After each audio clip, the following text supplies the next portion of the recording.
Good afternoon. Hello, everyone. I'm Denisha Jones, and I'm super excited to welcome you to our next DEY dialogue, Discussions in Defense of Childhood. It's been a minute, but we're back having really short conversations about issues related to early childhood education and care with some of the experts in the field.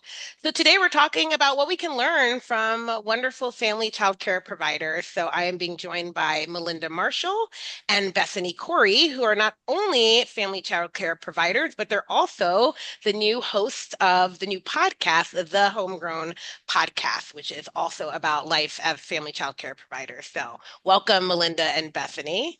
Hi, thanks for having us. Hi. Yeah, thanks for Awesome. having us. Yeah, thanks for joining me. So, just a quick conversation. I love the new podcast is out. I gotta listen to the next episode, but I'm really excited and want to talk with you guys about it. So, first, can you tell everyone a little bit about who you are and what you do and where you do it in the world? I think people would like to know that. Let's start with you, Melinda. Well, I'm in upstate New York, central New York, outside of Cooperstown.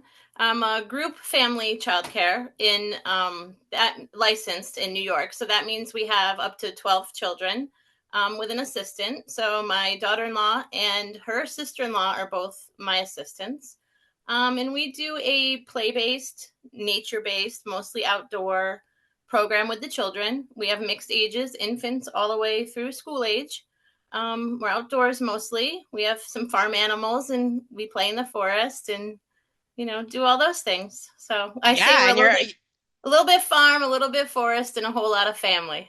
So Yeah, and you're like on a mountain, right? Like it's we're on a I didn't get mountain. to visit you when I lived in I mean, you're further away from me and I was an hour and a half from the city and you were another couple hours from me, but you're on a mountain and I love the video the pictures with the goats getting caught in the fence. And so yeah, it's like this renegade farm life, mountain life for young kids and it seems very I can't wait to come visit. I know I tell you this all the time, but I'm going to come and spend days observing and just being feral with the children there because I feel like I'm going to absolutely love it and not want to go. So, but I'm not coming in the winter because, yeah, you deal with a lot of snow up there too. But you're outdoors almost every day, right? Like every Every day. day. Yeah, every Yep, day. every day. Even with the Yeah. infants, we bundle them Yes. up and take them outside.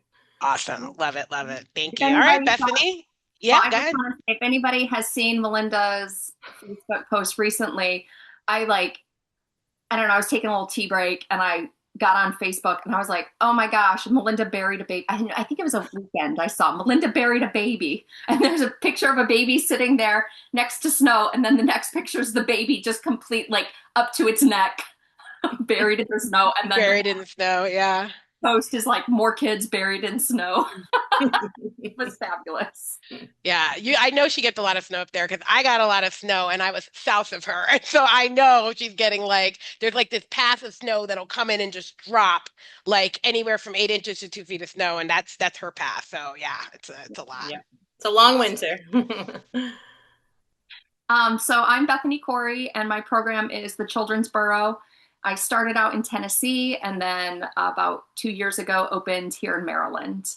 Um, I'm not as outdoors as Melinda is, but we are big on outdoors, big on child-led play, um, and sort of just respecting the heck out of those kids. Yeah, yeah. I must tell you, the first time I don't, I got into early child education. I was, young. I wanted to be a teacher, pretty much always around young children. But I think that's when I moved to Washington, D.C., and I was working for a child care resource and referral agency, which I guess a lot of people don't know, but every kind of state has them, and it's this place where you can contact and get a listing of child care spots in your places in your community. And that's when I finally started learning about family child care home. And at the same time, my sister had two young little girls. And so we were looking for childcare for her girls. And I remember we kept going to these centers and I was like, I don't like it, I don't like it. And then we found this lady who was doing it in her house and like her downstairs looked like this like beautiful, she turned the basement into this beautiful family childcare spot. And I was like, this is where you want to be. And so like I always felt like, how come everyone doesn't like understand that like family childcare is it? I've never raised children that young, but I'm like, family childcare. And they're like, what do you mean? I'm like, they're going to be cared for by someone in their home. Like that's what I've always thought is so great as a great option for families. Yes, some people like centers, and I totally get that, but I also feel like family childcare is just there's just something really special about it, right? That I think a lot of people don't know about. And it's hard work. I can only imagine. I mean, all childcare, all early childhood education, childcare, all of it is hard. But I think working in your home adds a little extra hardness to it because there's no real escape. Like, where do you go? Like, people go home to escape the hard parts of their job, and you do your job in your home. So it's a little hard maybe to have that. But I think there's also something really like for young children to be cared for in somebody else's home, right? That there's something about that that's really cool. So now you're doing this amazing podcast. Tell us what made you decide to do a podcast? And like, just so everyone knows, we were all together at the Play Empowered Retreat in Maryland last summer. And we were all kind of talking on Heather Bird Stanley's The Early Childhood Nerd podcast episode, the special on Right. location episode that we did there as well, too. So you guys are not new to the podcast world, but this is your first show, I'm thinking, by yourself, like that you two are doing together. All right. Yeah. Yeah. So um, I have done podcasting with Heather for a few years now. I've been on her show, and she's always like, "You've got to do a podcast on family childcare. People want it. It needs to be talked about." And I'm like, "Oh, I mean, no, I'm not going to do it." And then this year, a couple of other people, Mike Huber, Kisa Marks, they started a podcast, and Liz Nolasco, they started one on what Heather's now calling the Nerd Work. Just a group of us who have been on her show a lot. They started their own podcast. And so they were like, we had like a planning meeting, and I went as the secretary, and I try to keep notes because everybody's always talking during the conversations. And so I keep the notes. So when we go back and say, well, who said that? Who's going to do this? I'm the one who knows it. And we get to the end, and Heather goes, well, we haven't talked about your podcast, Bethany. And I was like, I'm not doing a podcast. That's why we didn't talk about it. And she goes, just ask Melinda. And so I sent Melinda a text, and I was like, hey, I guess we're doing a podcast. Are you down? Nice. I And love it. she said yes. So we're doing a podcast. All right. And we've been trying to get you to share more about your work, Melinda. If you don't follow Melinda on Facebook, you're missing out, right? And on TikTok. You're like all over TikTok. I just got on TikTok, And me and too. I am like, I don't know. I'm just not into video watching. Like even on Instagram, I don't tend to, I keep the sound off. Like I have very issues around sound starting without me being aware. Like it's just going off or the music just replaying on a like a 6 second spot like track that just drives me insane. But I see you on there and I see you jumping out of your comfort zone. But you have a lot of great things to say. So how did they convince you to do this podcast? Or was it just like twist your arm by just like grabbing your pinky? Yeah. Yeah. I don't like public speaking. I'm pretty introverted and don't like, the public eye on me. But Heather's actually been asking for a while, and I kind of always pushed it off and pushed it off. And I've been guests on other people's podcasts, and I mumble through them. But I don't know, this year when Bethany came to me, I said, you know what, I think I'm just going to do it. I'm going to get out of my comfort zone, and I'm going to talk, as awkward as it is, until I get, used to it. And I Yeah. think, especially for us, for family childcare providers, so much of the dialogue in ECE is center-based. Everything's center-based care, center-based Yeah. care. And we don't have a lot, of space for family childcare providers to get together and talk and be honest and open. And, so other family childcare providers don't feel like they're so alone. So I said, Yeah. I'm just Yeah. going We to have keep to it remember moving. that even in our space, advocating for early childhood, that we have to consider family childcare and childcare outside of centers, right? Outside of the Yeah. traditional spaces, because it just gets left out of the conversation. Most people aren't really thinking about that. And that's part of the problem, right? That we have to remember that, childcare happens in lots of different spaces and places and kin first of all, right, caring for neighbors and other people's children, and then this evolution of family childcare where you're caring for non-related kids, right, but in your home, and sometimes your own kids, right, might be in the program. And I know that was something that, and I didn't get to follow through on that, but I remember that becoming an issue in New York when I found out like there's some policy that like if you work in family childcare and your child is there, then it was like there was an issue. Do you remember that, Melinda? I don't remember exactly what it was, but it was just like mind blowing to how they regulate you guys poorly Yeah. sometimes. Yeah. So any of our own children count in our numbers until they go to school. So for a long time, my two boys counted in my numbers. So that meant less children I could take. And Mhm. now that my daughter-in-law works for me, my grandchildren are in our program. Anyone that works for you cannot apply for the CCAP subsidy funding if they work for you. You're not allowed to get paid to watch your own children in New York. And it's the idea that just because they're there, that's all she's doing. It's like watching her own children. No, she's still watching all the other children Watching all the assigned to her too. children, right? Yeah, So yeah, so it comes in where, the struggle comes in where they're my grandchildren, so I'm either going to give her the spaces for free and lose the income myself, or hmm, she's going to have to pay for childcare. And quite honestly, what I'm able to afford to pay her is just going to go back to the childcare costs. So yeah, it's a no-win situation for anyone. And I hear it's different county to county. Some counties do allow it, but our county yeah, does not. My yeah. And I grandchildren are gonna have to remember, go to a different program, and I'm yeah. like, well, that defeats the whole purpose of having. That defeats it. And I know we talked because I wanted to hear from other folks about this and like what on a policy standpoint can we do? And someone said, oh, well, you can be creative and put those kids in if you have the space, a different room and say they're with a different teacher. But even that, it's just like the idea that just because you're working there and your children are there means like the subsidy care doesn't count. Like it's the whole point sometimes you think of being in early childhood is that when you do have young children, well, you're in the field for them. And that was always my naive thinking, right? That like, oh, of course, you're in education. Of course, they're going to let you bring your kids. And then you find out, no, they actually are harder on you when you have young children and you work in early childhood. Like it makes absolutely no sense. So there's so many issues like that. Again, or again, I think it's just it's licensing, it's policy, it's regulations, but it's harming programs and it's defeating the purpose of running a program where you are not just trying, you are trying to provide a service, but you do need to make money, right? They're in your Right. house, right? You have expenses. You go shopping. I love reading about the menus and sorry the kids didn't like the tuna sandwich, but all the things that they do like, right? And so you're spending Right. all this money. You've got employees. You want to pay them just because they're family, even more because they're family. You need to pay them so you know that they're able to take care of your grandkids based on what you pay them, right? There's just so much going into it, and I think there's just so much that happens that gets left out. So that brings me to our question: is what are some things or a thing about family childcare that you wish the rest of even early childhood community or just people in general really understood about family childcare? Because I think there's a lot of ignorance, but there's just a lot of just non-awareness too. Like I think ignorance almost is a choice in today's age, but just lack of awareness is just like people just don't know because it's not in their orbit, you know? Yeah, I think a lot of people who aren't familiar with family child care, when they hear about it, they think it's like babysitting. Like that's the big comparison.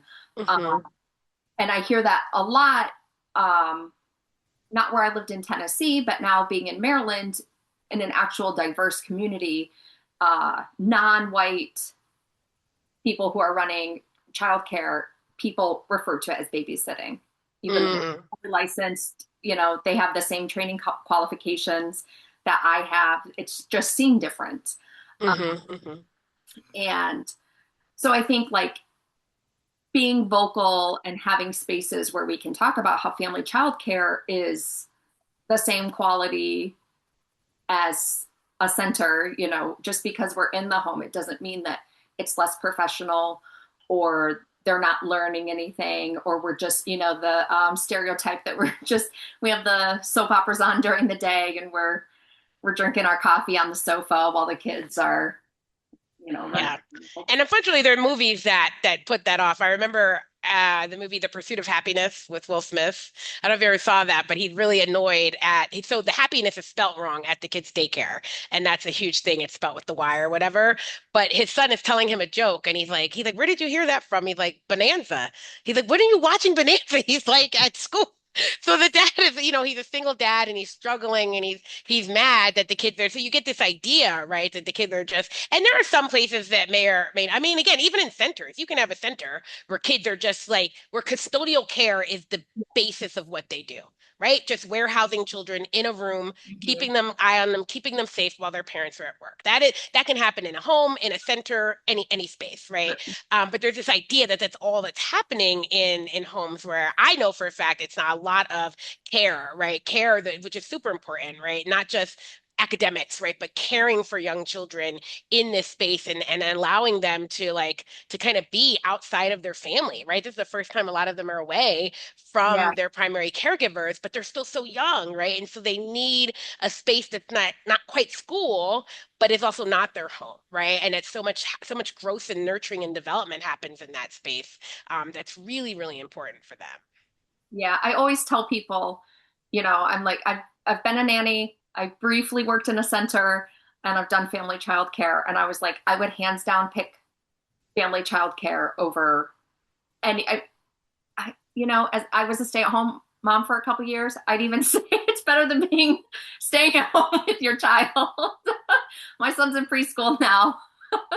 um, but I just think it's the best place for children to be cared for because they're, you know, speaking for me and Melinda, there was somebody who loves them.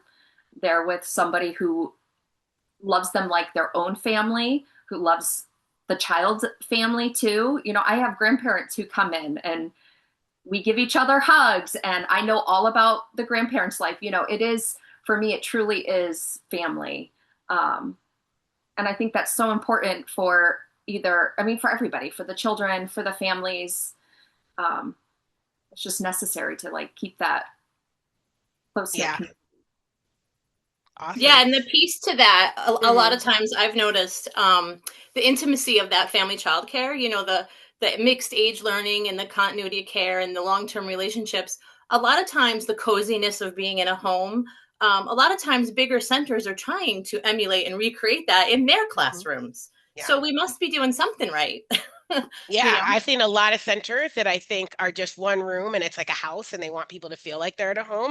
And I get that not everybody can care for children in their home. Some people just don't have the space, right? So that makes complete sense. But like, yeah, there is this idea that the early years should be a home-based nurturing setting. And so to see a large center replicate that in these individual classrooms, it's like, yeah, okay, so what's wrong with us just doing it in our home? Yeah, and I think, when I think about the babysitting, I started as a babysitter and it doesn't compare at Mhm. all, right? Like babysitting was just such a one-off. Like I used to work for this lady who was a gorgeous lady of wrestling. Like she was a famous lady wrestler. So I was overnight at her house. But like I was only with the kids for an hour and a half before bedtime. Like I literally was just there so nothing happened while the kids were sleeping, right? It was a total different, and even when I did have daytime jobs, it was very different than what I see what you're doing, right? Really thinking about children's needs and development and sensory and getting them outside, even when it's hectic. I think there are one of your favorite things you posted, Melinda, that were really hit me hard. So the one was you were sharing how like going outside is not, and people think you do it because it's easy and it's not. And you were just talking about how like I think you might have showed a video. The kids are crying, babies are crying, kids are screaming, and you're still like, we're gonna do this every day. And you're like, 'cause they're in the mudroom trying to get out of all of the cold, wet clothes, right? And so yeah, it's hectic. It's a lot of moving pieces, but you're still doing it every day with these kids because it's super important. And then the other one was when the mom fell asleep and you put a blanket on her and just let her sleep there. And I just love that story because I think like, God, she was tired and she just She just sitting on needed the a bench and rest. she just fell asleep. And I could only imagine like just needing that and just, it's just great that you could able to be like, yeah, I'm just going to let you rest. No problem. Let's go over here and we're going to keep doing this. And so, yeah, that intimate connection that you're able to do to work with families to really support them.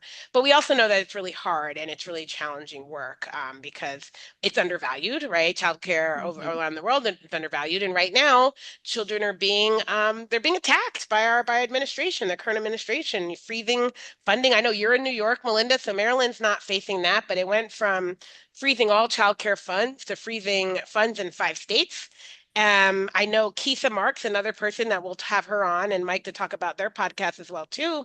She shared a lot about when during the shutdown and parents are not being paid, and you just you can't keep them, you can't keep their kids there, not making any money. Like it's such a hard thing to do, right? But like as Yeah. we see these policies coming in and really harming families and young children, you're both put in tough positions. Like what do you do? Like parents are going to say, "Well, I need my kid here.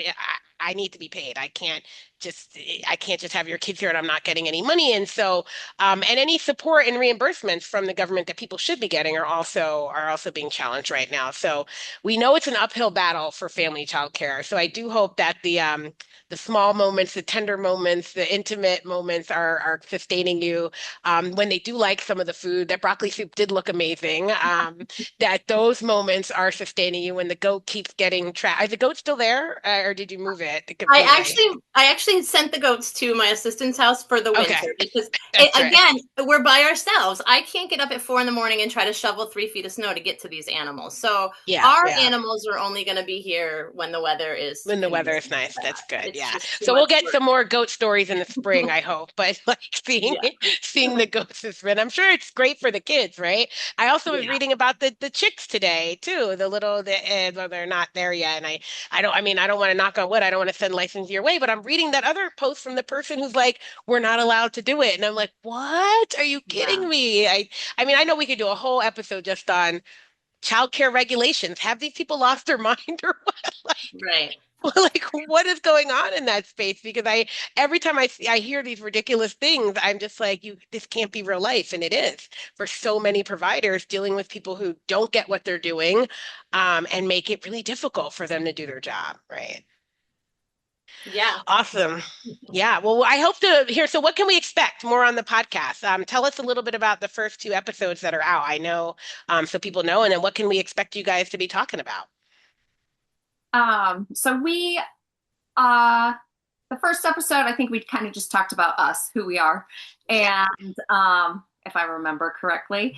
Um, but we have been talking about like the isolation of family childcare, Yeah. and we actually like my favorite episode so far will be number 5. Keisa Marks came on, and we Nice. had an amazing conversation with her since she's a family childcare provider too. Um, Yeah. and just, we kind of we're looking at all the different little topics like our policies, our contracts, dealing with the mixed age groups, things like that. Yes. Yeah. It's so different than it is in centers.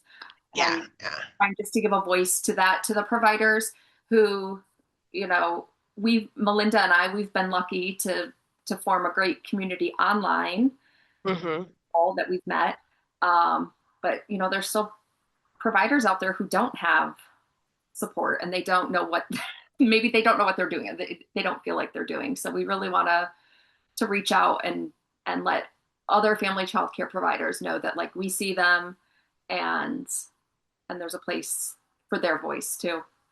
Yeah, yeah, no, that's amazing. I'm always hyping up family childcare providers. I went to the International Play Association conference in Scotland, and I just sitting at a table with a lady, and she runs a family childcare program. I think she was in like Minnesota or something. Yeah, no, she got staff to take over for 2 weeks, like a month, because you go to all the way to Scotland, you make it into a longer trip. And her husband went, and I was like hyping her. She's like, "You were just telling everybody that." I'm like, "You're a family childcare provider in Scotland attending a conference on play. You're right. I'm telling everybody because that's just so unheard of. Like that and it took a lot. It took years of planning for her to be able to do that, take that time off, leave her staff at the house, at the center, and go to this conference. And I think, yeah, we need to know that this is possible, right? You can go on retreats. Melinda closes up, goes on the retreat, goes on trainings, right? And it's so difficult to create that space and time, but it's super important, right? So that people can know a lot and elevate. Well, thank you guys so much. I'm so excited to keep listening. So, everyone, if you haven't checked it out, it's called the Homegrown Podcast, part of Nerd Work. Did I say that right? So, Mhm. that early childhood nerd has now gone into Nerd Work, and they have more podcasts, right? And so, Liberated Learning, I'm going to reach out to Kisa and Mike and have them on. I almost feel like I should have copyrighted that term because I write about it all the time, but I'm glad they're using it. And I'm glad I'm like, you can't own two words called liberated learning. I'm like, or could I? And I'm like, no, no, no, it's okay. As long as they don't try and copyright and take it from me, because then I'll be so sad because I think that's one of the chapters in my book, like that I want to write, like liberated Well, they learning, won't take how it we from get you. there. So yeah, I think they'll Liberate be it. You okay. can't take it from someone. Right? You liberate it. How you gonna take that? But I know it's hard because people they want to claim ownership to certain things, but it's also I'm just glad these ideas are out there. I'm so glad that like people get to hear from two amazing family child care providers. People get to hear what do we mean by liberated learning from someone like Kisa, who's also a family child care provider, also doing a lot of stuff on play, and Mike, who's doing amazing things in early childhood writing as well too. And so it's just so super exciting. And then we've got Heather and all of her amazing stuff and that early childhood nerd. I think I'm doing my first study hall. I haven't been confirmed yet, but I think I did sign up to do one of the study halls. I found out I've been on the show a few times, but then I found out she's like, "Oh, you were the topic of a show." I said, "I guess they did my chapter on a study hall." I wrote a book. I wrote a chapter in a book on play as the antidote to the global education reform movement. And yeah, she did an episode where everyone talks. So I got to go back and listen to that one. That's the first. Like I go on shows and talk, but I haven't listened to people talking about my writing. That's like gonna blow my mind. I have to get ready for that one. So super exciting. So thank you guys so much. We hope everyone will check it out and we'll do a follow-up. Hopefully have you back on the dialogue to talk more about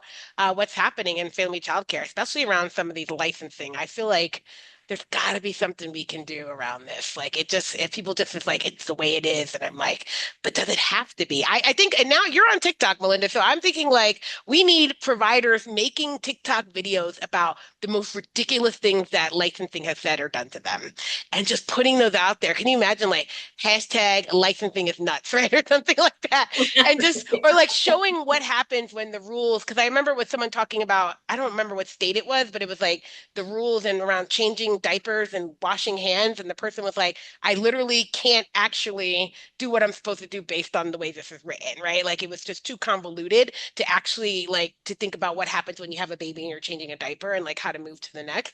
And so, yeah, I think there's just got to be something, some type of campaign we can do to really like do that. So if you guys start talking about it, let me know. But I'd love to have you back and see what we can do around that as well too. Awesome. All Thanks for right. having us on. Thank you so much. Thank you everyone for joining us. And we invite you to see us next time on our next DEY dialogue discussion in defense of childhood.